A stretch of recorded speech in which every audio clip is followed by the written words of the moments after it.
Have you ever thought about starting your own podcast? When I was trying to get this podcast off the ground, I had so many questions. How do I record an episode? Where do I find background music? How do I get my show on Apple Podcasts, Spotify, and all the other places people like to listen? Where do I find advertisers? The answer to every one of these questions is real simple. Anchor. Anchor is a one-stop shop for recording, hosting, distributing, and monetizing your podcast.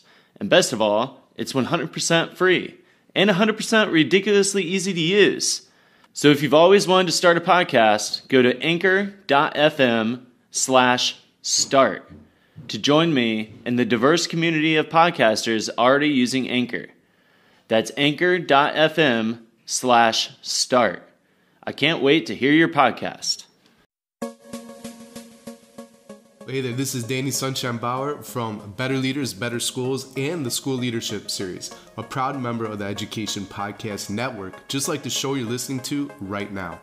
The opinions expressed are those of the individual hosts. Make sure you check out all the other great podcasts at edupodcastnetwork.com and get ready because the learning begins in 3, 2, 1.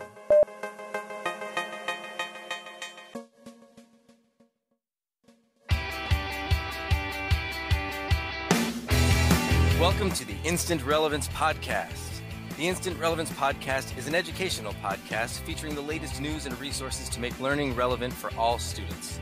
Follow us on Twitter at InstantRel. I'm Denis Sheeran, author of Instant Relevance, using today's experiences to teach tomorrow's lessons, and Hacking Mathematics, 10 Problems That Need Solving. I'm a math teacher for 13 years and an administrator for 6, and I am excited to be podcasting. I am Raymond Steinmetz, co-host of the Instant Relevance Podcast. I'm a K-8 math instructional coach from Rhode Island. I write and blog about a variety of topics related to education and parenting. You can find my work at www.blendedlearningmath.com, or you can follow me on Twitter at blended_math.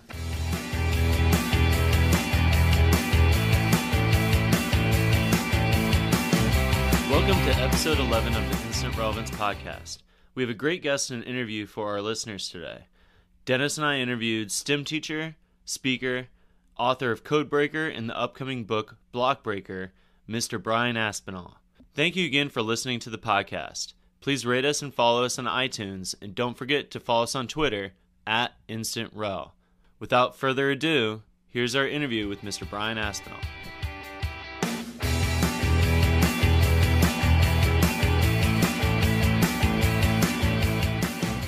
Buddies when we were younger, because there's no we don't have a Canadian dollar bill or a Canadian $2 bill anymore, just coins. So we used to go down there, try and sell American money to the Americans that came across because they wanted to use their dollar bills at the strip club.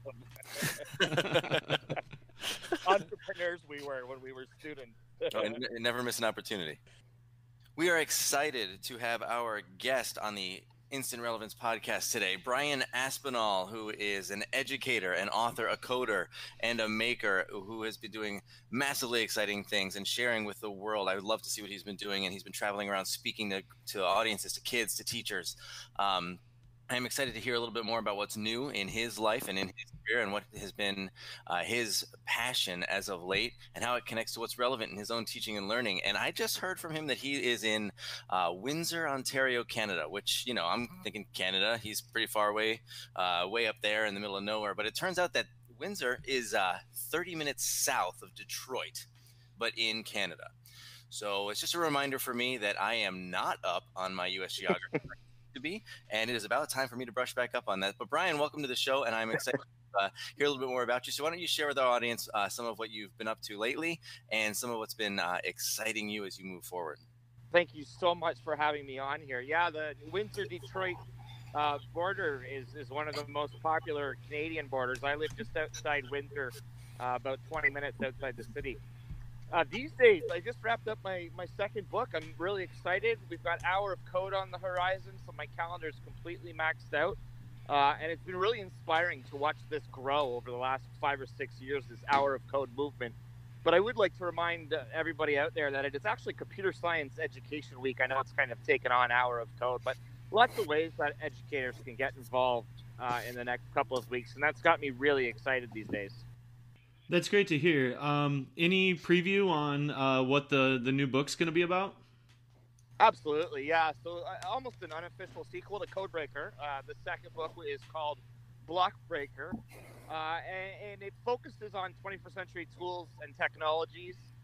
There's a big emphasis on Minecraft as a tool for learning and how that was a really, really successful sandbox, if you will, for some of my students with learning disabilities. So it fit nice with the branding, the breaker, the challenging of the status quo, and sort of a metaphor on changing things and best practices to make sure all kids feel a level of success.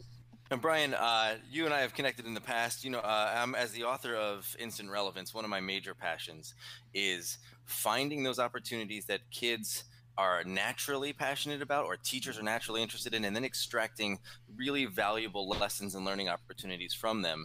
And what we've seen over the past couple of years is that, Minecraft has been one of those things, and coding has been one of those things that audiences and students are naturally locked into caring about and being interested in. So I'm curious if you have a story or an experience that you can share with us about where you really saw the value of drawing from student passion into that path of least resistance for learning with what you've been doing. Yeah, absolutely. So a little bit of a spoiler teaser here. This story is actually chapter 1 in the book, and a story that really inspired me to put it together. I taught grades 7 and 8 here in Ontario, and so where I'm from, our elementary schools are K to 8 and our high schools are 9 to 12. So I'm sort of the end of the line in terms of elementary. And a student came to my grade 8 classroom a few years ago. He had a learning disability, he had an IEP, and he was autistic. And so for 10 years in elementary school, from JK to grade 8, we just sort of, pushed him through, if you will. The system really didn't allow for him to feel those levels of success. I mean, trying to get anything out of him academically, we knew he was capable, but what he wouldn't demonstrate, So his report card, in my opinion, his report card didn't really resemble what we really knew he was capable of. He just wasn't producing anything, so to speak. Long story short, his parents came in early on in that school year, and they said, our son has 1 million pieces of Lego at home, and we can pick any piece at random, and he can tell us what kit it belongs to. We know he's brilliant. He's gifted LD. Can we figure this out before he goes to high school? Is there something we can do? And that really, really flicked the switch for me. I thought, I'm going to try block coding with him. And that was really challenging and a bit frustrating for him. But then we ended up almost accidentally falling into that Minecraft space. And he'd never played Minecraft before. He had a school board provided device because of his IEP. And so he had an iPad. And so what we did is we installed Minecraft Pocket Edition on there. And he was beaming from ear to ear. He absolutely loved that as a tool for learning so much. His mom emailed me during the book fair and said, I have no idea what's happening, but he's asking me for money to buy books. My son has never bought books before, in his 10 years of elementary school. And I said, oh, that's great. Come into the book fair and let's see what he wants. Well, there's 3 books on Minecraft that he wanted. And so we were able to get all kinds of language arts curriculum and all kinds of math curriculum demonstrated in that virtual world, so much so that we actually wrote Minecraft as a tool for learning into his IEP before we sent him to high school. That's incredible. That's definitely the first time I've ever heard of Minecraft being put into an IEP. Me too, but I think I'm going to use that one. I want to believe that we were one of the first to do it, and it wasn't my idea. My administrator said, well, I mean, it's a legal document. Let's get this thing hammered down, and all of a sudden he can use his device and he can use Minecraft during a math exam. I've definitely never heard anything like that. I guess my question, after hearing such a great experience, I think that as educators, we kind of looking at math data, looking at ELA data and programs like this that have such a huge reach and reach so many students that might not have normally been reached, don't necessarily, you can't always, go and look at the math data and say, oh, this was because we have a good computer science program, or, a lot of these things aren't necessarily, the cost isn't justifiable, the same way that other things in education are justifiable. I guess my question to you is, how do you justify to kind of the people in charge that, these programs are beneficial, and, you can tell a story like the one that you just told, but, for people who are crunching numbers and looking at the cost of these things, how do you usually justify the need for these types of programs when it's really not always that easy to see the impact? Yeah, I think there's two parts to this. I think number one, in the last 10, 15, 20 years in education, we've completely shifted the way we instruct our lessons.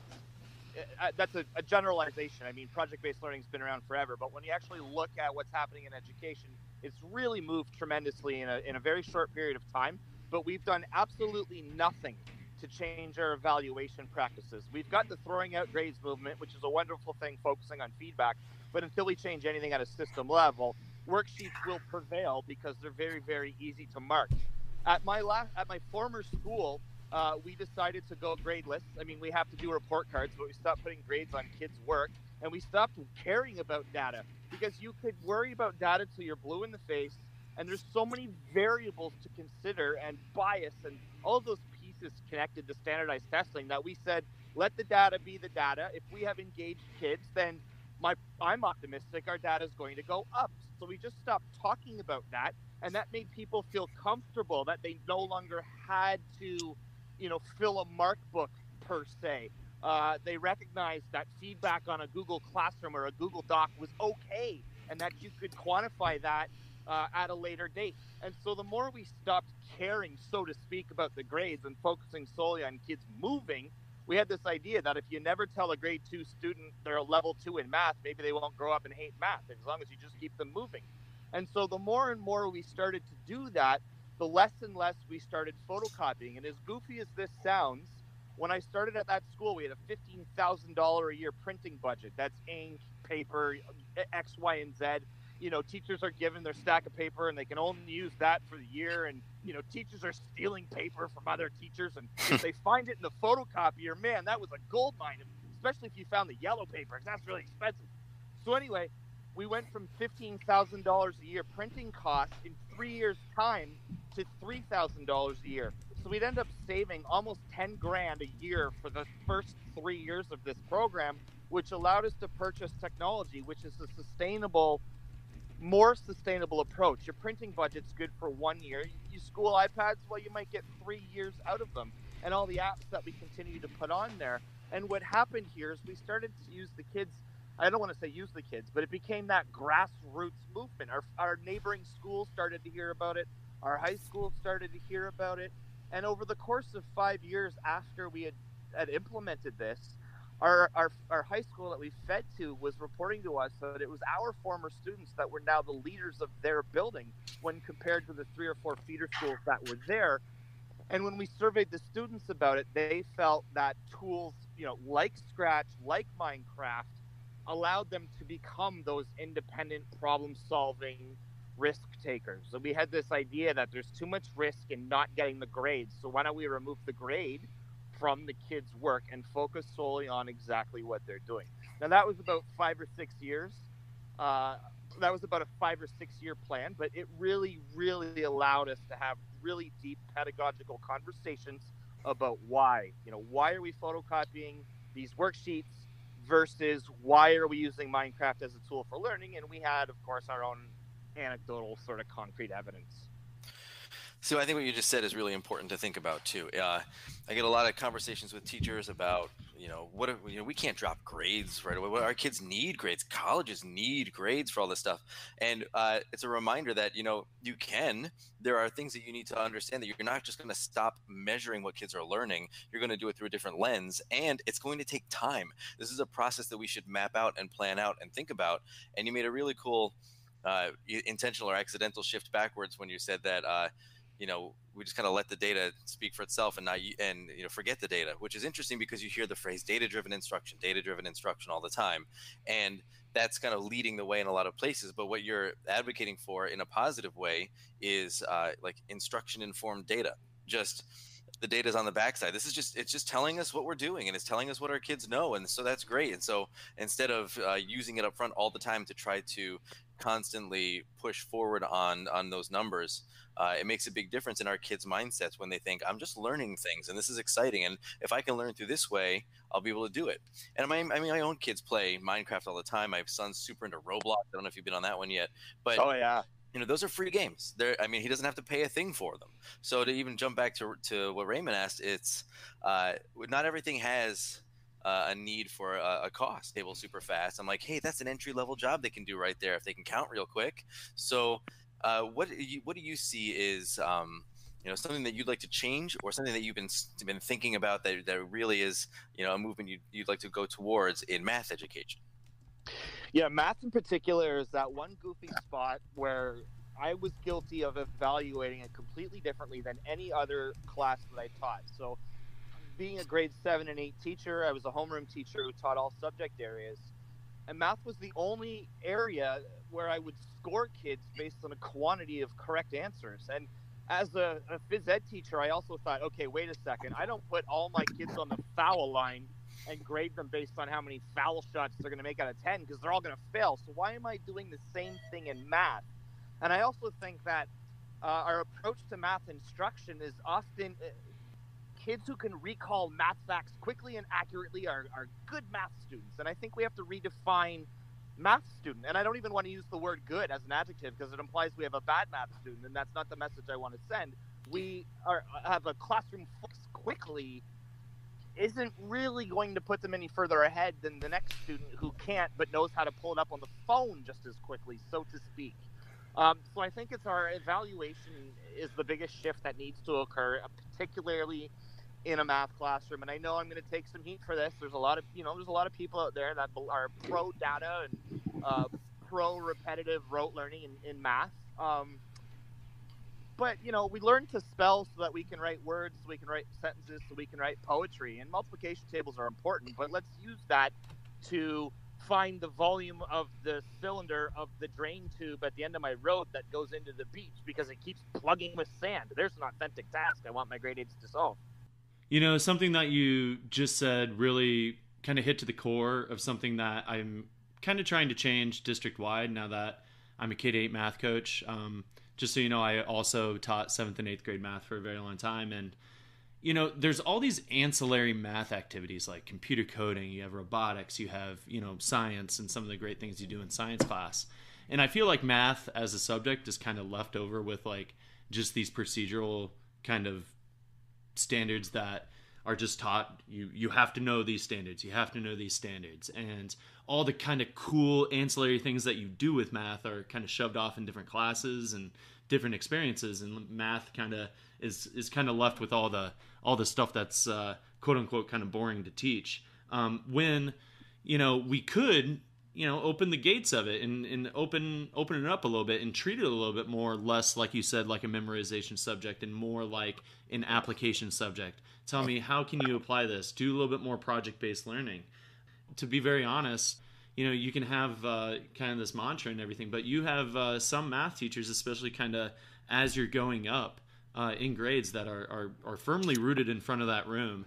And really, when it comes to bringing in some of the more fun things in math and all that stuff, they come back every time and say, a teacher who kind of, has those typical excuses where, I have this curriculum to cover, and, we don't have time for, to do cool stuff in math class. I guess my general question is, how do you go to that teacher who, might be struggling with some of these things and some of these concepts of, bringing in more project-based learning and really bringing in more technology and saying, this is the future, and, wake up. And, how do you kind of reach that teacher who's really struggling to take this over? I've learned that, because I was that teacher. I started teaching that way. That's the school system I went to, and we teach from our own reference points. So I started teaching that way, and it didn't work for me. What I've learned is the stronger the open-ended task is, the more time I'm finding myself in math able to do lots of really cool things. When I used to be by the textbook, following it day by day by day by day, I was teaching isolated expectations. One day it's this, the next day it's that, and at the end of the week I can check all these boxes showing that I covered all of this math curriculum. And one day I decided I don't even like the word cover because it can also mean to conceal. I want kids to discover curriculum. And I'm a big advocate for constructivist learning. So I'll give you one really, really big example that stuck out for me. I had 3 boys in my class about 3 years ago, grade 8 students going to high school. We stream our kids here in high school. So they're headed to what we call a college stream in high school. We've got a university and a college stream, so to speak. And they were heading to this college stream. So they really excelled with that hands-on approach. And one day during Genius Hour, we were doing at the time, Genius Hour was still a scheduled event, which is something I've moved away from. But at the time, they were working on a lawnmower motor. It was a grade 8 class. They wanted to take apart this lawnmower motor. They're going to take a lot of shop classes in high school, and they wanted to do this in grade 8. So my principal gave them permission. You know, if we dump all the gas out of it, dump the oil out of it, no problem. You guys have at it. You want to take apart this motor. This is what you're going to do in life. This is what you're going to do in high school. So why wouldn't we let you do this in grade 8? Long story short, I teach circles in grade 8 here in Ontario, and I teach viscosity in science. So all of a sudden, these kids are talking about a 24-inch lawnmower deck. And then all of a sudden, we're talking about the diameter of the blade and what that means. And we're talking about RPMs. And we're talking about why does the oil cap say 5W30 on it? What's the difference between 5W and 10W30 oil? And now we're talking about viscosity. And when I think about that lesson, it wasn't even my lesson. It was 3 boys that wanted to take apart a lawnmower motor. And I ended up hitting about 9 curriculum expectations just with them. And they'll never forget it. Like that was such an authentic experience in terms of viscosity and circumference. They won't ever forget that. And so when I started step back and look at what these kids are interested in and discover the curriculum rather than me cover the curriculum, it honestly freed up my time. It made more math minutes. See, that's one of the things I love hearing the most. That's truly those make it real moments, that instant relevance moment of, of seeing what a kid is passionate about and saying, I can just go with this and we can learn. And we're not going to try to say, you know what, you're really super interested in this. I'm teaching you circles in 2 months, so let's pull this back up then. You took it right when it mattered to them, and it's the using today's experiences to teach tomorrow's lessons. You just said right now these kids are in this. Let's use it while they're passionate about it and while they're learning it. Because maybe you thought, hey, I know all this circle stuff. I know all this viscosity stuff.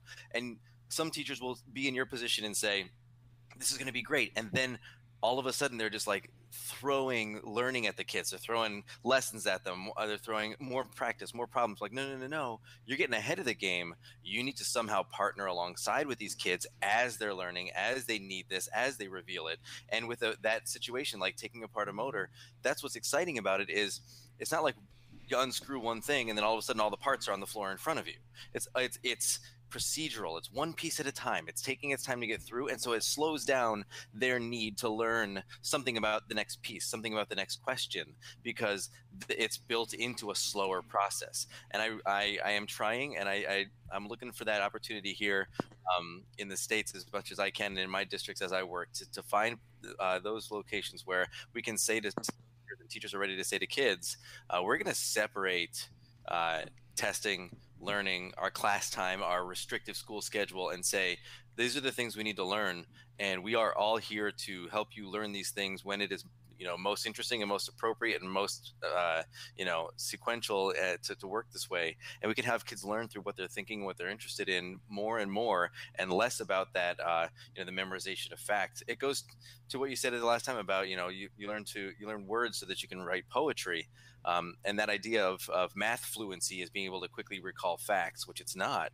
That's automaticity. And I can memorize every single word in the German language, but that doesn't mean I can speak German. It just means that I know all the words. And we're trying to teach. And I appreciate what you did there with taking those kids and saying, yes, we can engage with what you love. And, what do you know? I can see some other stuff behind here that we can really make sure that you're learning the things they need to learn. It changes the nature of the teaching profession from content deliverer to true deep understander of your students' learning progress and concepts, and helping them as that step-by-step help along the way. So you really hit on something that's a major powerful message for the two of us here today. So Brian, I want to make sure that our listeners know exactly where to find you and exactly how they can connect with you on all of your favorite platforms of social media. So you want to let them know that information about you? Absolutely, yeah. If you're interested in my CV, it's mraspinall.com. My blog is brianaspinall.com. I'm on Twitter at Mr. Aspinall, and I'm on Instagram at Mr.Aspinall. That's great, and I'm looking forward to that new book coming out. Any preview on when that's going to come out? Yeah, we're looking at about March right now. The edits are finished in the next week or so. I was really hoping, honestly, to push it to Hour of Code Week. I thought it would be awesome to almost release it a year after Codebreaker to the day, but I didn't get my act in gear, and so we're looking at about March right now. But early 2019 is my goal. Well, that sounds great, and I'm sure everybody's looking forward to that. And now I'm going to go on with our American Thanksgiving here, and now I'm going to have all these memories of going to Windsor in college to think about, because you brought up Windsor for the first time in a very long time. So, well, beautiful downtown Windsor. I spent a lot of nights down there too. I went to the University of Windsor, which is literally almost right underneath the Ambassador Bridge that connects Detroit and Windsor. Brian, I think I gotta hang up off of this thing and let the two of you catch up on some old times here. So, thank you for being here with us on the Instant Relevance Podcast and for sharing your perspectives and your ideas with our listeners and our audience. And we are, like we said, we're super excited to see what you do and the release of your new book. And if we can be any help in that, we will be sharing and sharing ideas and learning from you as we go along. So, once again, thanks for being our guest. Pleasure is all mine. Thank you so much for having me on.